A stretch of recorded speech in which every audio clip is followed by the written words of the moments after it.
gentlemen, good afternoon.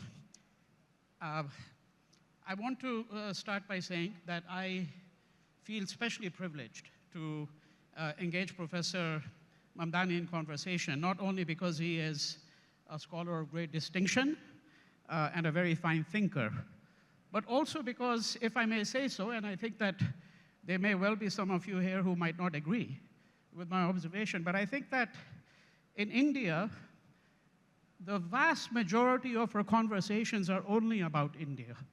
I think there is a certain insularity in our media. I'm always surprised by how little coverage there is of the rest of the world in the Indian press and Indian newspapers. And Professor Mamdani has, of course, as has been mentioned, written about the question of citizenship, sovereignty, violence, genocide, the nation state in Sudan, in South Africa, in Rwanda, in Uganda, Palestine, Israel, and the whole question of settler colonialism. So let me begin on a personal note. Let me begin by asking you that you grew up in Kampala, in East Africa. What vantage point do you think you might have possibly derived from having grown up there in looking into these questions? Thank you first for inviting me to this fascinating conference the last 2 days. I grew up in Uganda. I was third generation of Indian descent in East Africa. One of the things about being a migrant is that you're never completely an insider. You're always both an outsider and an insider. And that gives you a privileged position. That privilege is to be both self-critical and to take all insider claims with a pinch of salt. So that's what I grew up with. At the same time, of course, I was an Indian in East Africa. I had grown up during the colonial period, where East African Indians had enjoyed a degree of petty privilege if you compared us to the natives of the country, what were called Africans. And so we looked at the world through racially tinted glasses. We tended to assume that we were better off because we were smarter, and they were not because they were lazy. This is standard racist stuff coming out of colonialism. So one of the questions for me as I look back is, how does a kid coming out of that kind of a context develop the capacity or get the opportunity to rise above it and to see through your own act? African Americans say the hardest act to understand is your own. You can critique other people, but wisdom is when you begin to see what's wrong with your own claims. So let me also ask you, before I move into the subject of your book, of your most recent book, and please feel free to ignore this question, and you'll see why I'm adding that caveat right at the beginning. That, you know, for someone of my generation, the first awareness I had of there being Indians in Africa was not through history books. It was through V.S. Naipaul. And I'm thinking in particular, of course, of A Bend in the River.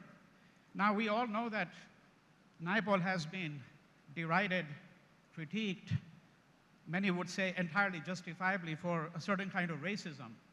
But do you think, given the fact that he is a writer of extraordinary distinction and that he has certain powers of perception, do you think that some insights are to be derived from his writings, and did you derive any insights from his writings, in particular on Africa?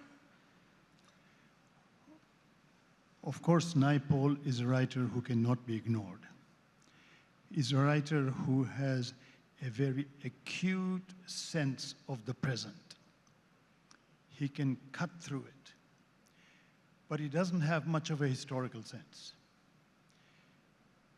He critiques the present as if all the actors in the present had the powers to define themselves differently. Now, I don't believe that we are prisoners of history, but I don't think that history is unimportant. I think we're shaped by history, but there are choices. I'll give you an example. South Africa. In South Africa, you had anti-apartheid organizations. You had the African National Congress. You had the Indian National Congress, Gandhi's. You had the Colored People's Congress. And you had the Congress of Democrats. But the interesting thing is that all of them organized only their own particular race. They accepted as natural the political architecture of apartheid. And that was true until the 1970s. It's only in the 1970s that Steve Biko comes with black consciousness, and he says, black is not a color. Black is an experience. If you are oppressed, you are black. And Steve Biko breaks down the racial walls between Indians, coloreds, Africans, and creates a student movement that now overturns the apartheid architecture. And it is in the 70s that you begin a process which ends in the 1990s. So, to return to Naipaul, Naipaul could critique with a razor's edge, but Naipaul could not provide you with the glimpse of an alternative world. The real challenge is not simply to critique, is to arrive at an alternative. That's my view of Naipaul. Well, apropos of that, I found it very interesting that you said that black is not a color, as it was related to you, it's an experience, much in the way in which white is not a color, it is a privilege. And then it's, of course, the rest of us, who are just people of color. But I leave that aside for the moment, because as you know, there is a very interesting politics of what we might describe the people of color. Let me move on to the subject of your most recent book, which is called Neither Settler Nor Native, The Making and Unmaking of Permanent Minorities. I'd like you to explain what the subject matter of the book is. But in explaining that, I also wonder if you might be able to comment on something that has struck me in my study of history, which is that I think that the concept of majority and minority, both, are a form of modern political arithmetic, which is to say that I think for centuries, over nearly every part of the world, people seldom thought of themselves as majorities or minorities. I wonder whether the Jews in India, a very small number, and what is very distinctive about the Jews of India is that it is one country where every scholar of world Judaism admits there has never been any instance of anti-Semitism in the history of Jews in India. Now, the Jews never thought of themselves, it seems to me, as a minority, at least in India. No, they may have thought of themselves as that in the Ottoman Empire in various ways, but nonetheless, I'm saying in totality, it seems to me that this concept of majority and minority is a certain way of thinking which really derives from a kind of political modernity. So I wonder if that might have been, whether you, number one, you would agree with that, and whether that has in any way informed the subject matter of your book. Well, you're right that majority, minority are not, in a political sense, they are not trans-historical. They are modern terms. But by modern, I do not mean contemporary terms. For me, modernity begins in 1492, It begins with the establishment of the Castilian Empire in Spain. It begins with the claim of one country, one religion, one people, and the expulsion of Jews and Muslims from Spain. The Jews expelled from Spain are welcomed into the Ottoman Empire. If you look at the Jewish experience globally, the Jewish experience in Europe is very different from the Jewish experience in Middle East or in Asia. In Middle East and Asia, the Jews were part of society. You take the example of the Middle Eastern Jews who came into Israel, known as the Mizrahim. The Mizrahim wrote in Arabic, spoke Arabic, their language was Arabic, their culture was Arabic, their religion was Jewish. When they first came in, the Ashkenazi leaders in Israel looked at them and said, "What is this savage rabble?" And one of the biggest social projects in Israel was to de-Arabize the Mizrahim. Right?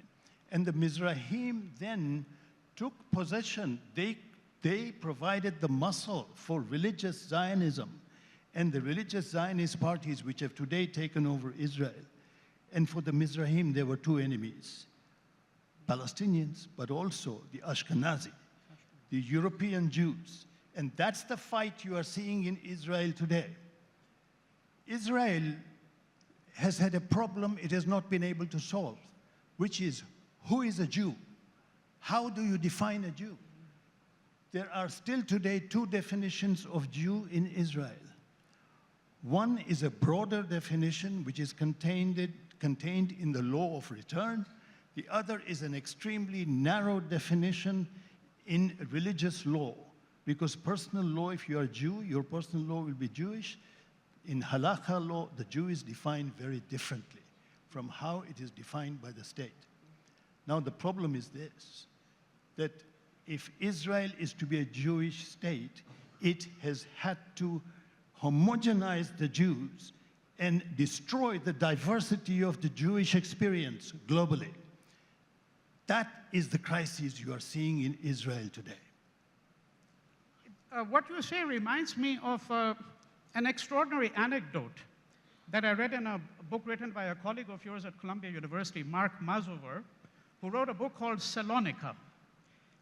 This is also the city which is known as Thessalonica. And he narrates that during the time of World War II, so Salonika came under Nazi occupation.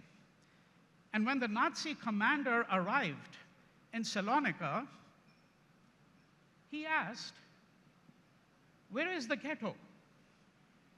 Because the experience in the rest of Europe, particularly Western Europe, large parts of Eastern Europe as well, was Jews generally lived in ghettos. Germany was actually somewhat of an exception, but they lived in ghettos, particularly Eastern Europe.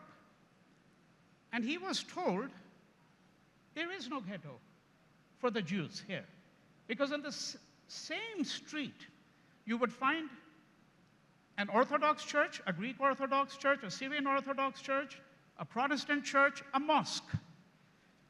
And this Nazi commander writes home to his boss back in Berlin saying, these people are uncivilized. They don't realize that you have to put the Jew in a ghetto. I mean, it's just chilling when you think about it, right? So I'm kind of reminded when you're talking about Israel as well, in a sense, because there is a certain kind of, if I may put it here, I'm doing it metaphorically, a certain kind of ghettoization of Jewish identity. But I would caution us to exceptionalize the Nazis. What was the Nazi project?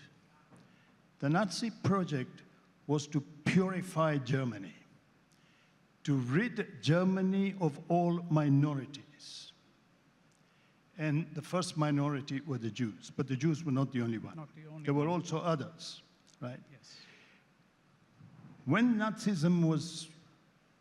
the Nazi Party was defeated, and the Americans came in, and the Nuremberg trials were held, There was no questioning the project, the political project of the Nazis. All they did was to start identifying individual Nazis who had committed war crimes, right?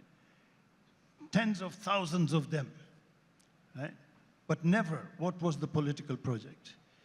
And they reproduced the Nazi political project in Eastern Europe by throwing out ethnic minorities, and in Germany itself by not reintegrating Jews in Germany, but now supporting the project for a homeland for Jews outside Europe.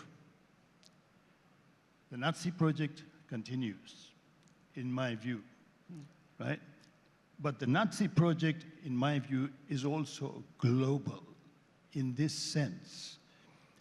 Permanent minorities today exists everywhere the nation state is considered to be a worthy goal.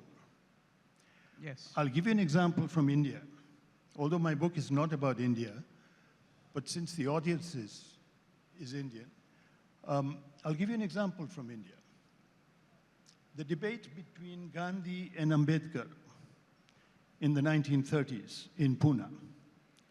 Ambedkar basically made a demand that Dalits should have what Muslims have got, which is special seats, special electorate. Gandhi said no. Why not? Because Gandhi said, Muslims are a minority, Dalits are not a minority. Why not? Because Muslims are not Hindu, but Dalits are Hindu. Ambedkar was not convinced at all. Ambedkar writes in his book that actually he was blackmailed by Gandhi because Gandhi put Ambedkar in a situation that if Gandhi fasted until death, Ambedkar would be held responsible for Gandhi's death. Now, I derived the point that is of interest for me, which is how are minorities defined in India? Minorities are defined as religious groups which are not Hindu, okay? Meaning religion is politicized. There are hundreds of minorities in India, not just religious minorities, all kinds of minorities. But the rest of them are not of significance politically. It's only the religious minority that is of significance. Now, this is not just an Indian thing. You can look at the whole of Asia. You can look at the China, the Uyghurs, Tibetans. You can look at Turkey, the Kurds. You can look at Iran, the Shias. You can look at Pakistan, the Shias, the Ahmadiyas, etc. The whole of Asia has got a minority question which is becoming a burning political question. Here in this conference, I mean, for me, for the last 2 days, it's been an amazing experience to hear and witness the incredible self-confidence, enthusiasm, determination of the economic class in India. When they talk of business, industry, gold, all of these things, right? But the thing is, the economy is not the only thing. We are at a crossroads. It's as if two trains are running and whether they will collide or not, because the other train is the politics. The economy is opening, the politics is closing. That needs a discussion. Well, you know, the communal pact to which you had referred is a matter of great debate. And I won't really get into that question of the differences between Gandhi and Ambedkar and how to interpret the whole question of minorities with regards to their views. But I just want to see if I might rephrase some of the things you have said in a very simple sentence and see whether you would agree with that, because that might be a way for people to get a grasp on some of the issues that you're tackling. Would it be correct to say that the question that or at least one of the questions that fundamentally animates you is a question of who belongs to the nation state and who doesn't? Would this be the simplest way of course, characterizing? of course. Yes. All right. So what is the distinction then between immigrants and settlers as you see it? Because that distinction, I think, is important to your book. So this question has two parts to it. Yes. Okay. Of course, who belongs to the nation state and who doesn't is kind of the central question here, right? Because to me, I begin with a commitment to democracy. Yeah. Okay. Democracy presumes that majorities and minorities are the result of the democratic process. They don't pre-exist. Before the democratic process, there is no majority and there is no minority politically, right? And therefore, majorities and minorities are temporary. As they move from one political cycle to another, every minority can expect to become a majority tomorrow. And every majority is cautious that if it doesn't deliver, it may become a minority. But with the nation state, you have permanent minorities which pre-exist the democratic process. That's the problem. The nation state compromises the democratic process. Okay. So that's the first part of your question. The second part of your question, sorry, please just remind me. The second part of the question was, what are the differences between immigrants and settlers? And settler, yeah. Now, immigrants have existed time immemorial. If you go far enough, all our ancestors came from Africa, right? Actually, they came from East Africa, right? And then they spread around the world, right? Those are immigrants. Immigration is in the human DNA. Right? Settler is a very different thing. Settler is a very modern phenomenon. The settler arrives, and the settler is not willing to accept the political arrangement in the community to which he or she has moved. The settler wants to create his and her own state. That's a settler. If you look at the history of Palestine, the first Jewish aliyah which arrives has no ambition to create a state. It becomes part of the society. It moves too. Right? Jews from time immemorial have been natives of Palestine and have immigrated into Palestine. But it's only with the second and the third aliyah that the Zionist immigrants have the ambition to create their own state. Their own state. Israel is Jewish and democratic, not democratic. Yes. Democracy only for Jews. There's the problem. Yes. Right. So it seems that one of the arguments that is intrinsic to this book, and perhaps to much of your work, is a certain argument about the nation state, the problem of the nation state. Historically, we have had many ways to imagine the idea of a political community. It appears, whether one goes back to 1492 or whether one goes back to the Treaty of Westphalia, we won't get into that distinction for the moment, but let's just suppose that the idea of the nation state is 300, 400, 500 years old. Would it be correct to say that the nation state is what has really captured and encapsulated the idea of political modernity, and that the fundamental problem is that the nation state is, in fact, a very impoverished thing, that it is incapable of accommodating the kind of difference that is so critical to human experience? Let's take the example of America, because I think that expresses the problem at its most acute. On the one hand, America has been a society that has shown amazing capacity to accommodate difference, to take in immigrants. Okay. On the other hand, America lives with an original sin.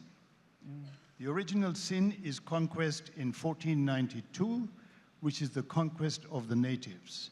the American Indians. The American Indians had two kinds of a fate. One was genocide, then there were those who remained. Those who remained, Lincoln devised a solution for them, which was reservations. American Indians in reservations do not enjoy the liberties that citizens in the US do. In 1964, the US passed a Civil Rights Act. The Civil Rights Act did not apply to Indians in reservations. In '68, they passed another act, the Indian Civil Rights Act. But the civil rights in that act could not be enforced. They were advisory. Why? Because even today, the reservations are run by a colonial bureaucracy. They are not, the Indians in the reservations are guardians of US Congress. Okay? So there you are. On the one hand, America, with this amazing capacity to absorb. On the other hand, Indians in the reservations who remain colonized, continuing today. For me, the lesson is this. America has historically two groups of people on which America has been built. One is the Indians, who lost their land, and the other are the Africans, who were enslaved and whose labor built America. Right? But they were in two different political situations. The Africans, now we call them African Americans, were part of a single polity called USA. They were part of a single state. The Indians were part of a two-state system. A sovereign state, USA, and a protectorate, the reservations. And the Indians have remained fragmented. They have remained weak for centuries. The Africans have been able to mobilize, build alliances, even though they are only 15% of the population. Today, they are in the leadership, think of Black Lives Matter. They are in the leadership of political reform. They have provided an agenda for political reform. It's not about numbers. Numbers is not the most important thing. Right. It's about the structural context in which these numbers find themselves and the vision with which they put together a future. Yeah. Well, thank you very much, Professor Mamdani, for your enlightening views. I've been told that the time is up, so thank you very much. Thank you.